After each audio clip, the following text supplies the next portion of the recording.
SCJ live में आपका स्वागत है। आज हम लोग एक विशेष सत्र को लाए हुए हैं।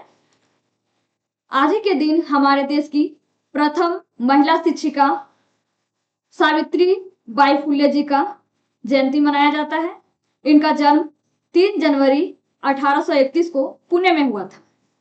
वह जिस टाइम शिक्षिका बनी थी उस टाइम स्त्री को शिक्षा से कोसों दूर रखा जाता था और यह उस टाइम शिक्षिका बन के उभर रही है। यह बहुत ही तारीफ की बात है, बहुत ही गर्व की बात है।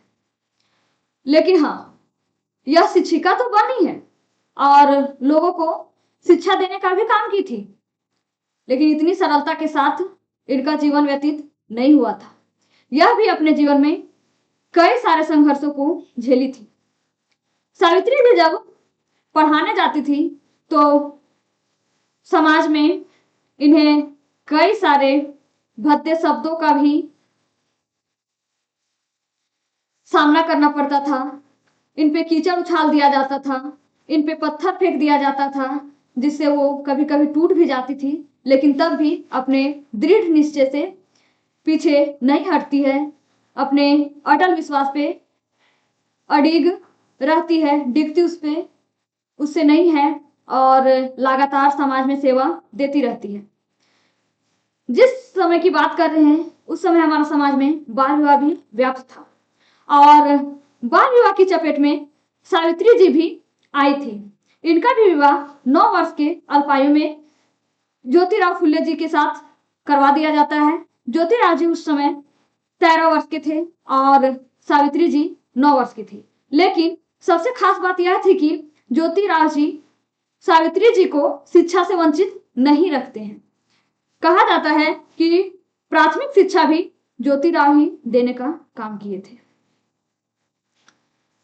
जब ये कभी समाज के दबाव से, समाज की घटनाओं से और समाज की प्रताड़नाओं से टूट जाती थी और अपने आप को असहाय महसूस करती थी, तो सहारा देने का काम भी ज्योतिराव जी ही करते थे।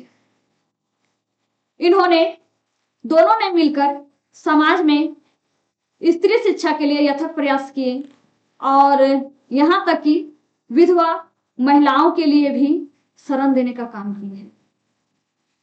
कहा जाता है कि सावित्री जी और ज्योतिराव जी दोनों को संतान की प्राप्ति नहीं हुई थी और ये स्वयं एक विधवा ब्राह्मणी के गर्भ से उत्पन्न हुआ पुत्र को दत्तक पुत्र स्वीकार की थी और आगे चलकर यशवंत नाम रखा गया था उस पुत्र का।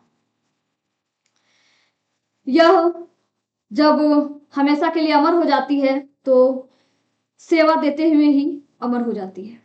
10 मार्च 1897 को यह हमेशा के लिए अमर हो गई, लेकिन घटना इस प्रकार हुई थी कि उस समय प्लेग महामारी फैला हुआ था और प्लेग से पीड़ित लोगों को सेवा देते हुए यह स्वयं सावित्री जी स्वयं प्लेग की चपेट में आ जाती है और मौत का शिकार बन जाती है।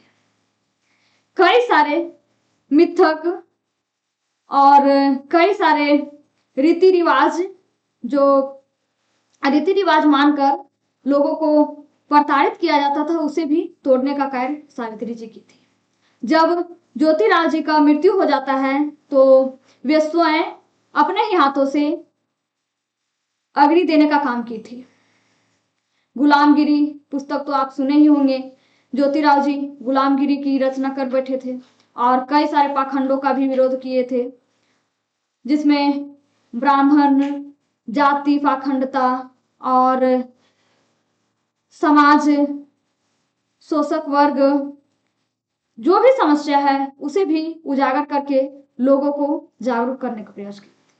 यहाँ तक कि दोनों ने केवल समाज से ही न लड़ा, अपने घरों से भी, अपने परिवार से भी लड़के और समाज को हमेशा सेवा देते रहे। तो मिलते हैं नेक्स्ट वीडियो में, तब तक के लिए धन्यवाद।